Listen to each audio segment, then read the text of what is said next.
Good morning, everyone. Welcome to this brisk Thursday morning in Boston. We're going to get started. So I'd like to introduce both our speaker and our topic today. With me is Connor Sheehan, who is a senior experience designer at Cantina. And our topic today is 5 ingredients in successful mobile products.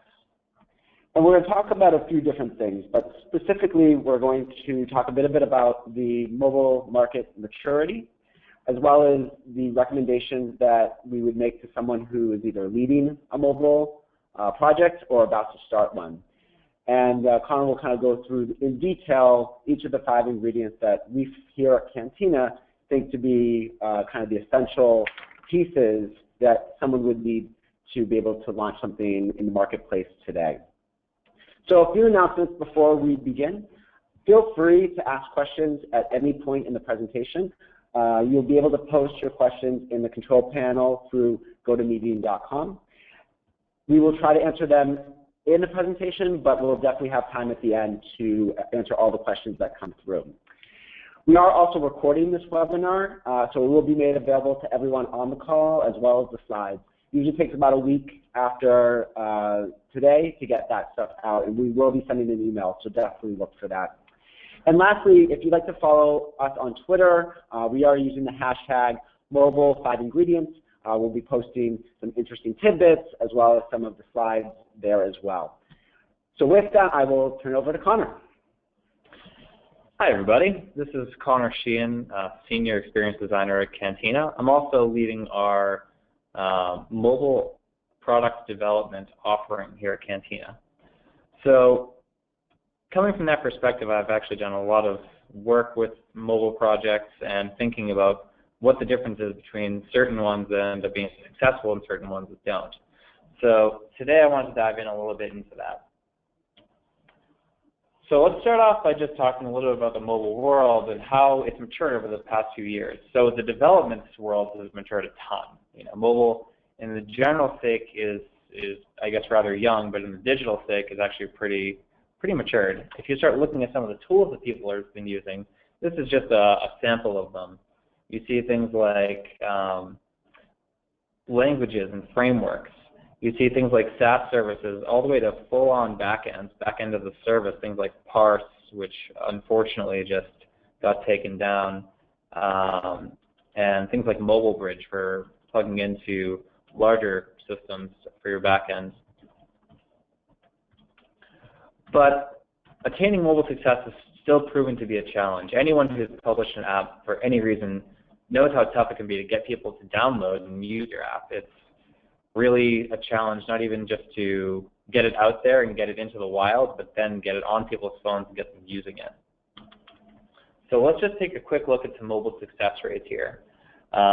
These are presented by Forrester and Statistica. So 84% of users' times are spent in just 5 apps. So the 5 favorite apps are spending the wide breadth of people's time on their phones. That leaves just a small remaining 16% to then fight for whatever remaining time and attention that you have that you're trying to get from these users. 25% of apps are only used once after they've been downloaded within the first half a year. So that means downloading an app, jumping into it, seeing what it's all about, and saying, oh, you know what, forget about it. 25% of apps have 100,000 plus downloads, and only a very tiny 5% have 1 million plus downloads. So why is it that if apps are easier to develop than they ever have been, why is it still so hard to be successful on them? Well, let's talk about a few of the current challenges that you might often see just on the ground day to day within a mobile project. You might be facing things like low user attention spans. People are on their phones, they're not really paying attention. They might be distracted by other things going around them, by other apps that are on their phone, or just too short-minded, maybe because of even the screen size, to want to really poke around and explore everything about an app. There's things like identifying user context, if you're trying to onboard new users. Feature creep is a real issue. So anyone who's played around with a mobile app that's blown up to out of proportion limits in terms of their features, they know that trying to get around that and navigate and figure out what it is that you're trying to really do can be super distracting and not very pleasant to deal with, versus the kind of apps that are laser focused on getting one thing done and doing it well. Those are the kind of apps that end up killing. Restrictive rules that are just coming from like the App Store and the Google Play Store, you might end up finding that certain rules and restrictions actually change how you might approach a problem that might otherwise be solved differently on the web, for instance. Android fragmentation, obviously a huge issue, especially when you're talking about device testing and trying to proliferate out to other types of devices. Performance, major concern. These are small phones which are packed with power but not so much battery, so you want to make sure that this works well and works efficiently. Debugging, device testing, and even multiple code bases. So trying to maintain things like a code base for iOS or a code base for Android, and how do you do that from just a project perspective. So we work with a lot of clients here on mobile projects, and one of the first questions that we end up hearing from clients, and one of the things we often end up hearing, is how much will it cost to build their app? Now, unfortunately, that's really starting from the wrong question, because what we really don't have is just an app. It's not a one-off project. It doesn't matter if it's an internal project, internal to your company, if it's a temporary thing, maybe for an event, if it's B2B or a companion app. I mean, it's obvious that if you're talking about a B2C app, that it's going to be more than just an app. What you're really doing is you're building a product. Your customers will treat your app just like any other app on their phone. They're not going to distinguish whether you thought of it as an initiative or a product within your teams. They're going to treat it just the same. And they've been treated very well by multiple high-end consumer apps that have made it seem like everything should be quick, easy performance, and simple. So you must remember when you're trying to design and build apps that what you want to do is really focus on the job that it's meant to be doing. So rather than asking how much it'll cost, the right question to really start asking is, what will it take to build the right product? By that I mean really nailing down what is the right product for your audience.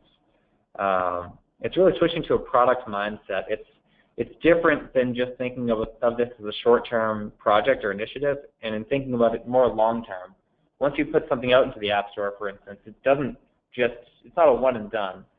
You don't just publish it and then walk away and feel happy about it. You end up pushing out new features and upgrading it to new OSs. It's going to be a long-term thing, and what you want is products that will end up staying in people's lives for an extended period of time.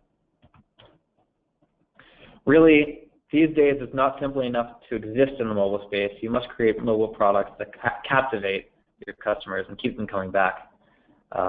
It's really starting to ask the question of, how does this fit into the overall customer experience for your company? So now you start thinking about it more strategically and less as just a development exercise.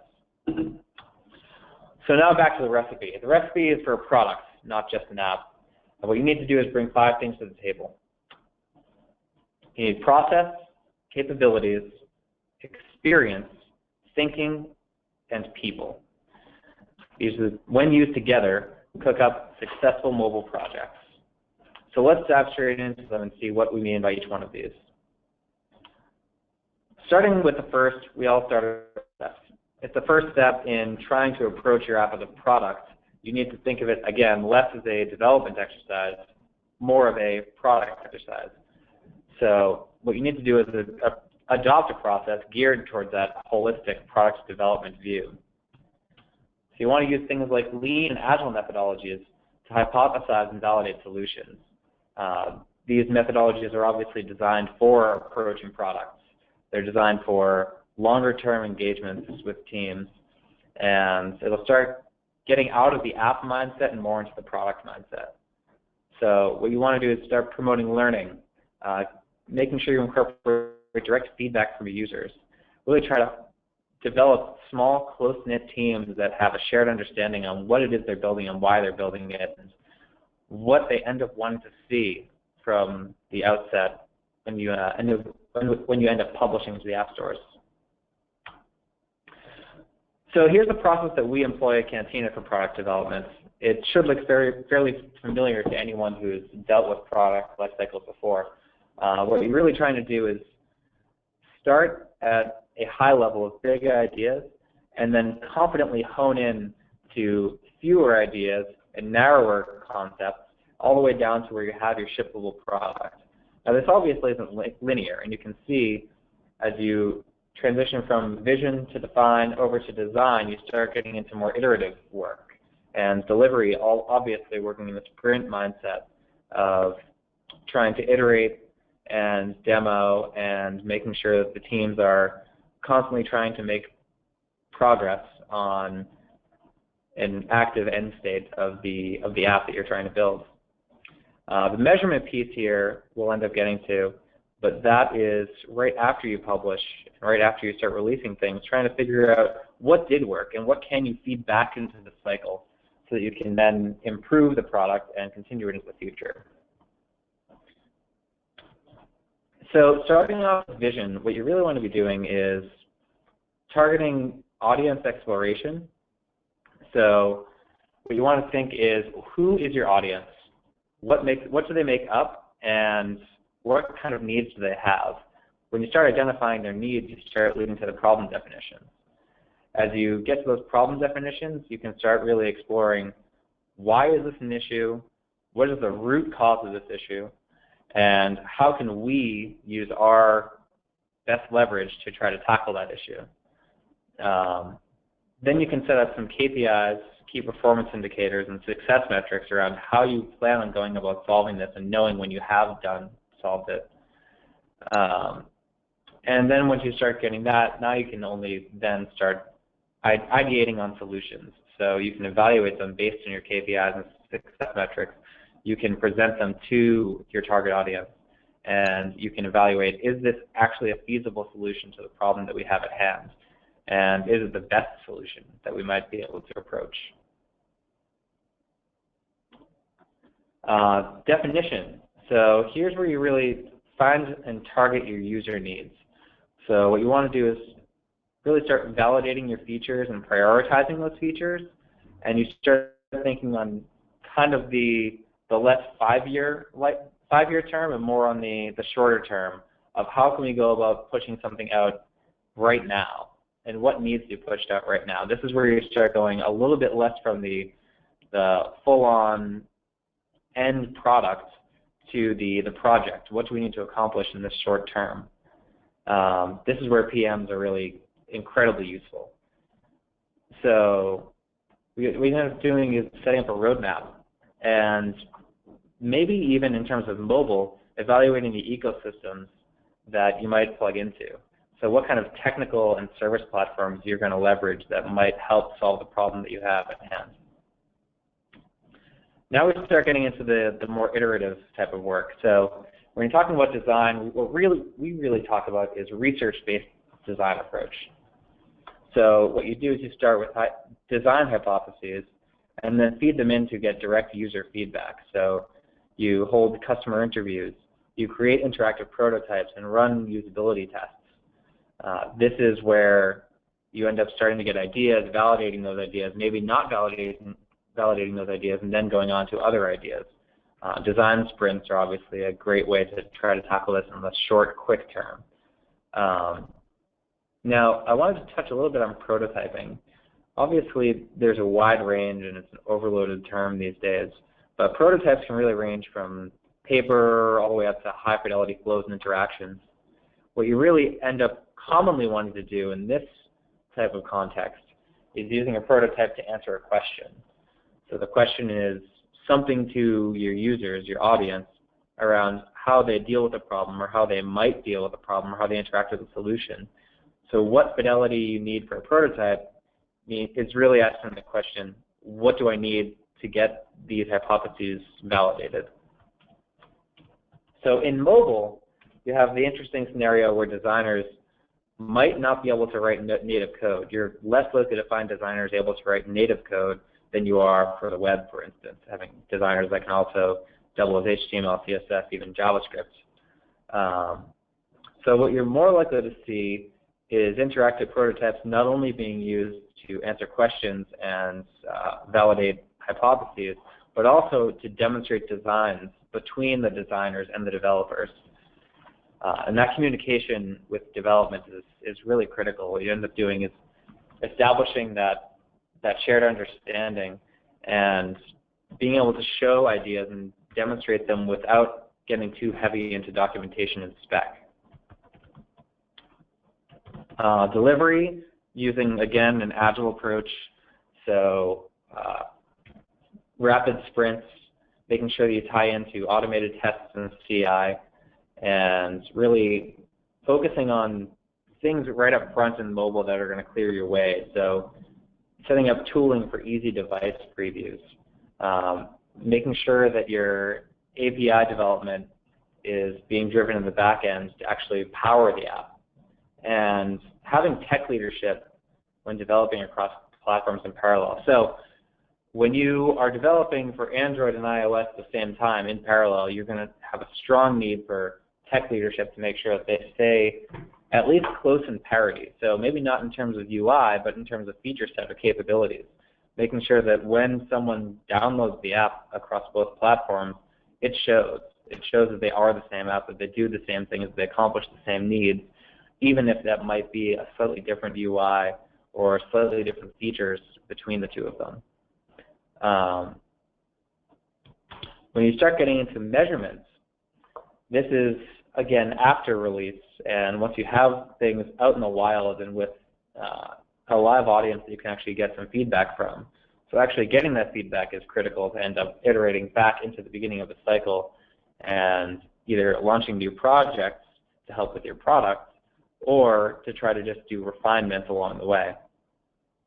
So things like beta releases help understand how people are going to use the product before you go full release to the wild, and you can get it on, a handful or a certain small number of phones, so you can see exactly how it's working on people's devices, what kind of bugs you might be running into that you might not have noticed in the short-form testing, but not actually going all the way to the App Store and having a full release. Device testing can be super challenging, especially with so many different devices and screen sizes, and that's only getting more and more each year. It's not getting better. So it's always best to plan ahead and find a strategy that can work there, even if that means taking on partners. Usage analytics, obviously, finding how people are using the app once it is out in the wild. And App Store reviews are super important. So tracking how many people like the app, what kind of ratings you're getting on a new release of a product, this can be very critical. It's one of the best ways that you can get feedback directly from your audience and your users. And trying to maintain a high app rating is going to make your downloads much more likely to happen. Connor, just to interject here, a question just came through asking, is this process linear, or does it ebb and flow depending on where the person is? It's totally ebbing and flowing. This is not the kind of thing that is ever clean. The cleanest you're ever going to see is on paper.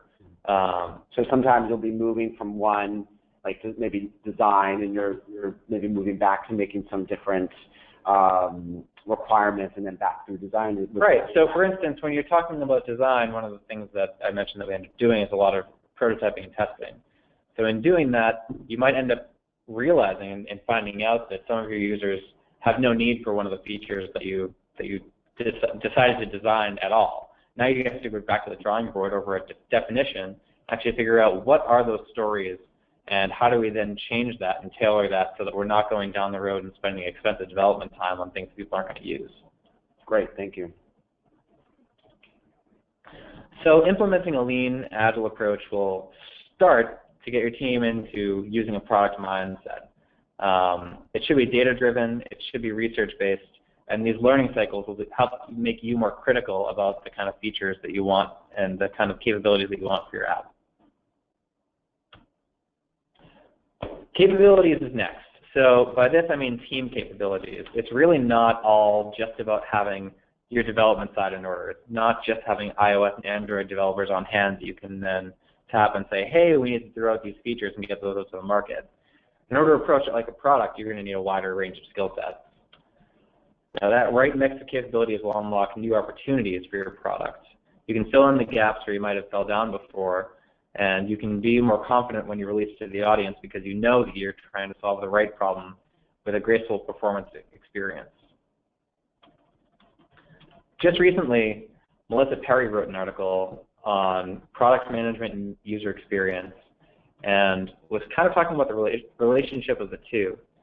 Something that she said rang very true to me and holds pretty relevant here, that product management with no user experience creates functional products that don't make users excited. On the other hand, user experience design with no product management produces delightful products that don't become businesses.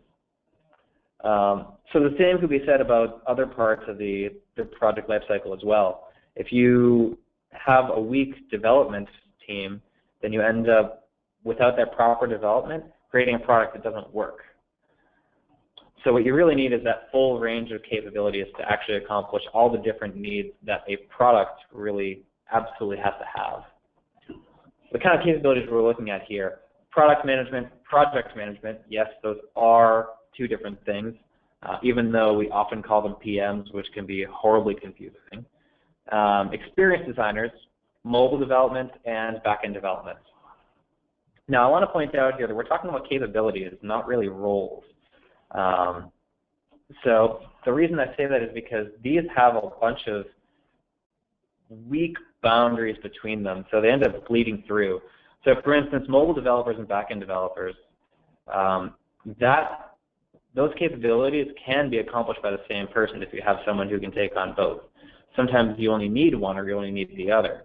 If you have no back-end for your app, then obviously you have no back-end development necessary for a capability standpoint.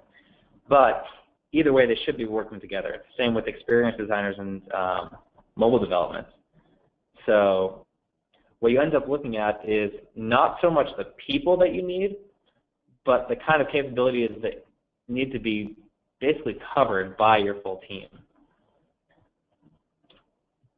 And they plug in very cleanly to the product development process that we just showed earlier. So you have your product managers and your project managers plugging in a bit more early on.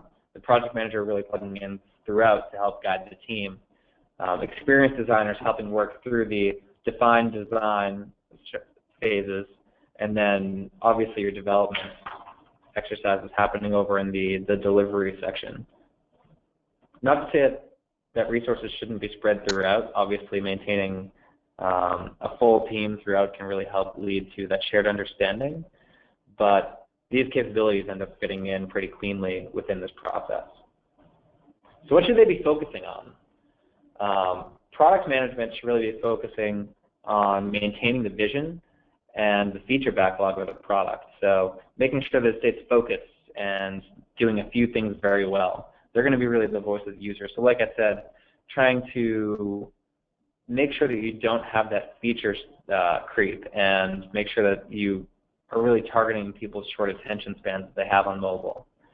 Project management, on the other hand, now this is the shorter cycle of a project versus the larger cycle of a product. Now the project management are going to be implementing agile practices with teams through each sprint. So they should be pretty familiar with lean and agile principles. They're going to really try to promote communication and how to handle the competing priorities of time, budget, and scope that haunt pretty much every project that will ever come to fruition in a mobile context.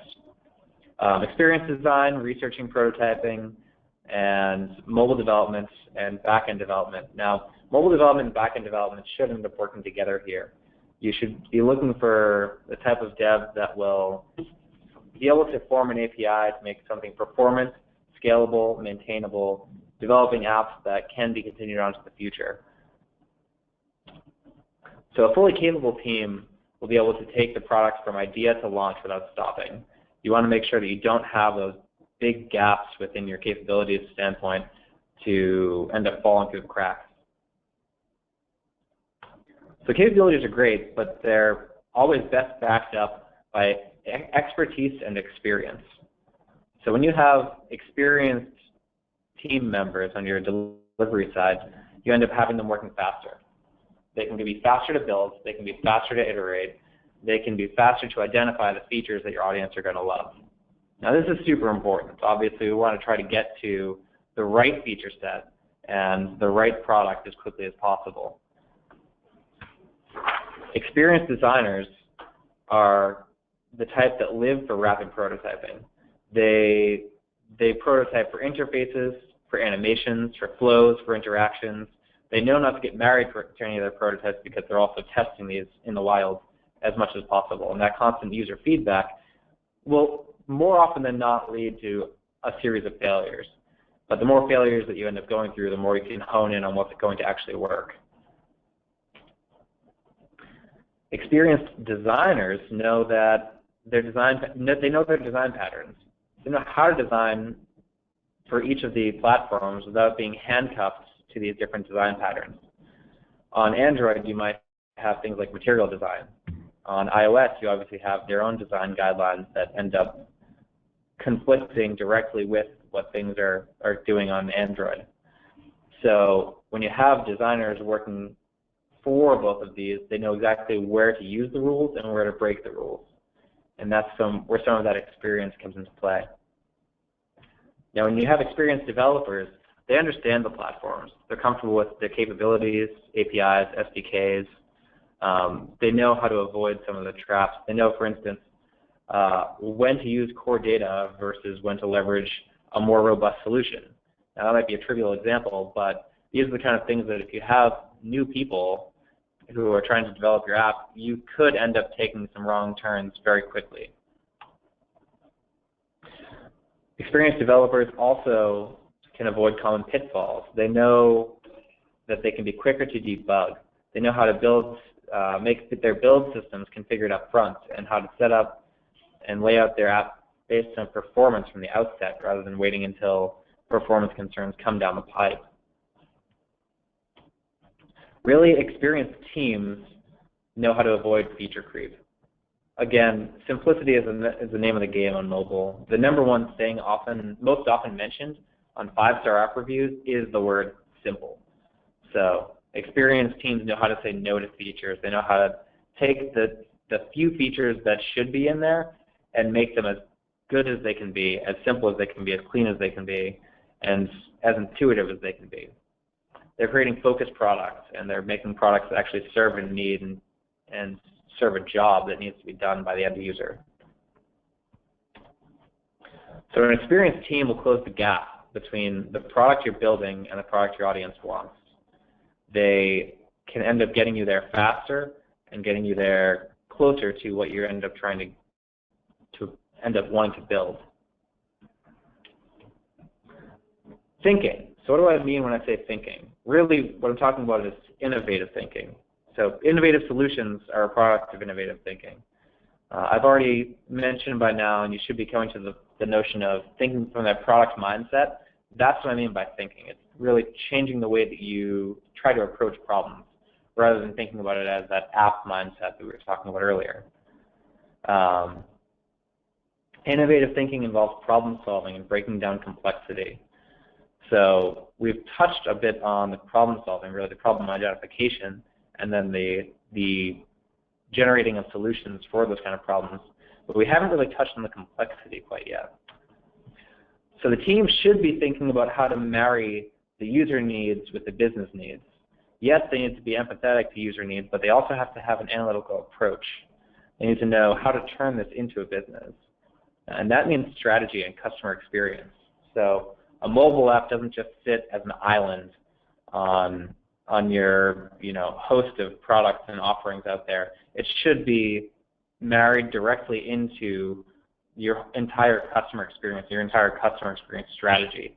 So the notion of mobile strategy isn't really where you want to go. You want to think about it in terms of the broader reach that you're trying to get out there.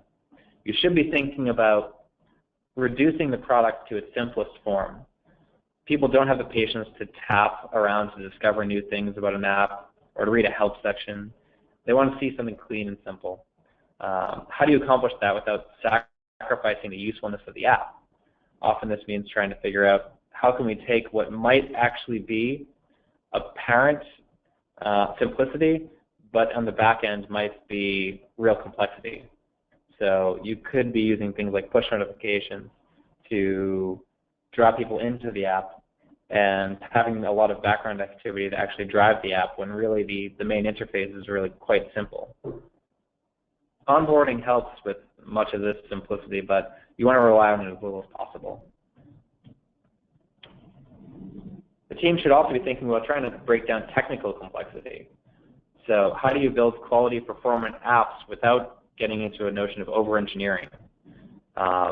Much the same process of breaking down feature complexity is useful here. So you end up taking the same kind of thing where you're looking at problems, be they technical problems or design problems or feature problems, and trying to say, all right, how can we actually reduce those down to their simplest form? And then we can accomplish them and tackle them one by one. You should also be thinking about how the product fits in with the user's app ecosystem. So if you think about everyone's phone, you can think about them as a small micro ecosystem of apps that this person enjoys and is tied to. How does your app or your product tie in with the rest of the ecosystem? How does it fit into their lives? You're going to be surrounded by other apps, so you're more likely going to want to embrace them and try to push against them. The competition is stiff, it's tough, but you also have to keep in mind that people are going to use other apps, they're going to use other products, and you want to make sure that that fits in with them, not against them. So the same style of innovative thinking is used for solving problems in terms of product design, and technical challenges. It's the same analytical and critical thinking skills. It's all necessary for creating mobile products, and teams are probably speaking the same language more often than you'd think. It's part of the reason why we sometimes call everyone on our delivery teams designers. So really, here we have the most important ingredient yet. It's the people. It's the ones who bring really all the other things that we've been talking about into play. Your people are going to be the difference between an idea and a reality. You come up with an idea, you come up with a concept, they end up making it real. So what you want to do is build up your team with people who have a passion for mobile, the type of people who are always exploring better ways to do things, newer ways to do things, new capabilities, watching releases from Apple and Android, and seeing what is kind of coming to bear and coming down the pipe. You want people with an empathy for end users. So again, the name of this game is product. We want to actually be solving problems. In order to do that, you have to get into the headspace of the people that you're trying to solve them for. You want people who enjoy experimenting. So that experimentation can obviously lead to very innovative solutions, and that might mean failures, but that's naturally part of the innovation process. We value open communication and look to team with other people. So avoid things like rock stars and ninjas and gurus and whatever other hipster words there might be for people who can do really great work but somehow can't work with anyone else. Those aren't the kind of people you want. You might get short-term gains, but the long term of not working with their peers ends up making it so you have bottlenecks and you have longer turnarounds. The teams that consistently deliver are the teams that trust each other.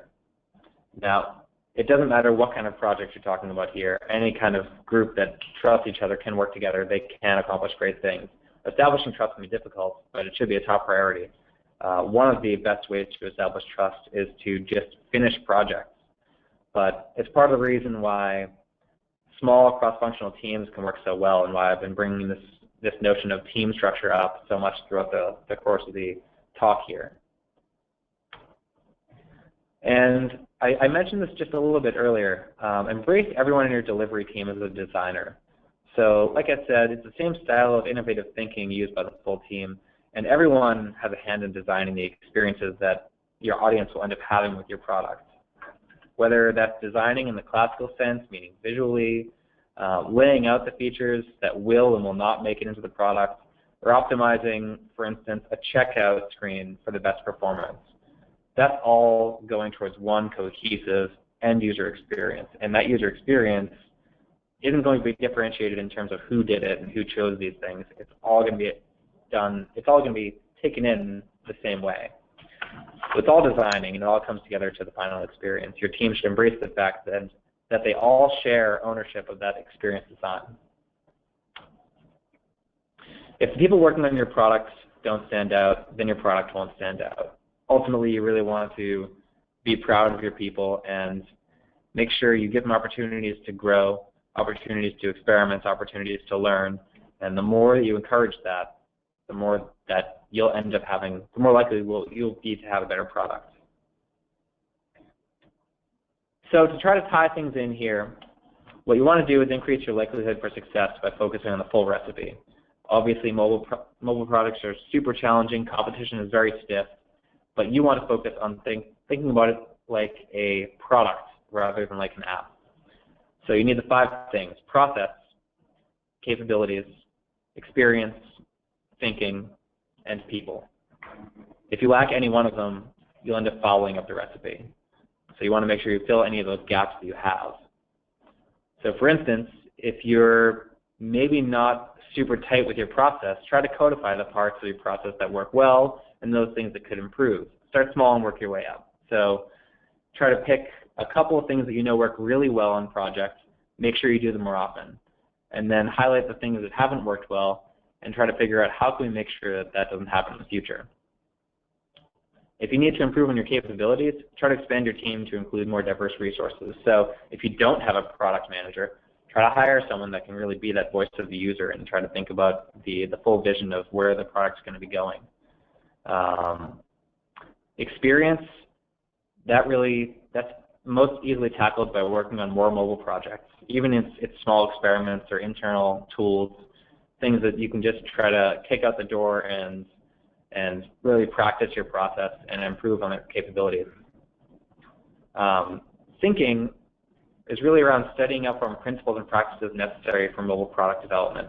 So the key word here is, of course, product, but you really want to start thinking about how can we really break down these complexities. And sometimes that just takes time in terms of being able to work through problems deliberately rather than just trying to race them out the door. And last here, the people is really a matter of staffing up your team or seeking external help that can not only deliver, but help train your in-house folks. You want to make sure that you have the right passionate people that are in place that are going to care about your product, care about your users, and really want to pull the whole thing together to create an excellent experience. So don't get caught in the trap of thinking how much your app costs. Remember that you're going to build the app the way you'd build any other products. Now, probably not with like a hammer and a hatchet that we have here, but what I mean is by being deliberate and focused on what problem and job you're trying to solve. At the end of the day, you're trying to deliver the right products to the right audience. Thank you. Again, I'm Connor Sheehan. I was happy to deliver this today. And here's a little bit about Cantina so everyone can know who we are. Great. Thanks so much, Connor. A few questions have come in, so do we have some time to answer them? Sure. Great. So one person posted that they don't really have an internal team nor the budget to build one up, but they still want to create really great mobile apps. What can they do to kind of get that level that you talked about, but without that internal team? You mean they want to create really great mobile products? Because that's what we've been talking about this whole time. So great question. Staffing can obviously be a challenge, especially in this hyper-competitive world of mobile where people are getting pulled in different directions all the time. Taking in external teams can be very helpful. That's part of the reason why we exist, is just to work with clients. What you end up wanting to look for there are the kind of teams that are going to come in and work with you and work alongside you, and again, like help train your teams, whatever teams you have, to get them up to par with the rest of the industry and with what their product is going to end up going. That way, they can start something and then leave you in good hands. Great. Another question actually just came through from one of our attendees. They're asking, do you have any comments or opinions on building a native app versus a responsive web interface or app that is mostly just a web viewer? So the native app being the web viewer. So there are like the hybrid apps. You have the kind of things that really what you're doing is just developing HTML and CSS and JavaScript, and then you can run them as an app on your phone. You obviously end up having some performance concerns there, but you also have the notion of just having a responsive site. So often what you're going to want to do is really figure out what strategy you're trying to employ here and figure out which one fits better. So for instance, if you have an e-commerce site, you might end up having a responsive website that's made for people coming in at the beginning of the funnel, but then when you have people who are dedicated shoppers, you might have a more unique experience on a mobile dedicated app. And that might be something that's a little bit different from the site. Rather than having the whole product catalog and just being a copy of the website, it might be something that has flash sales or something that has a different way to pull out products that you might be looking at in the real world and see what that costs or what that looks like on their site.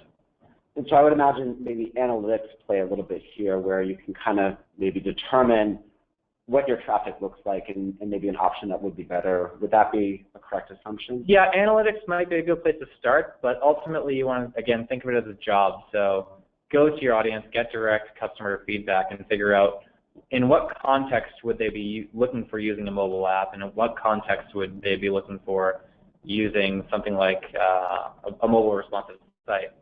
Do they want it to be something that's Googleable, something that they can get a link through an email or send a link to a friend, or do they want something that's going to be dedicated on their home screen, something that might be storing their information or using more of their sensors? In your opinion, like with the apps that you use, do you find that you prefer the mobile web experience versus downloading an app? It totally depends on the experience. So I guess another example might be just talking about airlines. Trying to deal with a responsive site might be difficult because I don't want to have to log in and make sure that my password's saved. I'd rather just have an app that's dedicated there that I can get quickly. I might be in a tunnel, but I won't have to download anything, big, so you have a larger performance hit because I want something that's going to be right on demand. Okay, perfect. Well, that is all we have here today. Thank you so much for spending your Thursday morning with us. Connor, thank you for taking the time to give everyone the information about mobile projects. If you missed any part of this webinar or you want to rewatch it, as I mentioned at the beginning, we'll be posting the recording and the slides to our website at cantina.co. Usually takes about a week, and we'll email you with the link to get there. We hope you'll join us for our next webinar happening later this month. We'll be sending out invites relatively shortly, and that one's going to be about responsive design. So thank you, everyone, and we wish you a great day.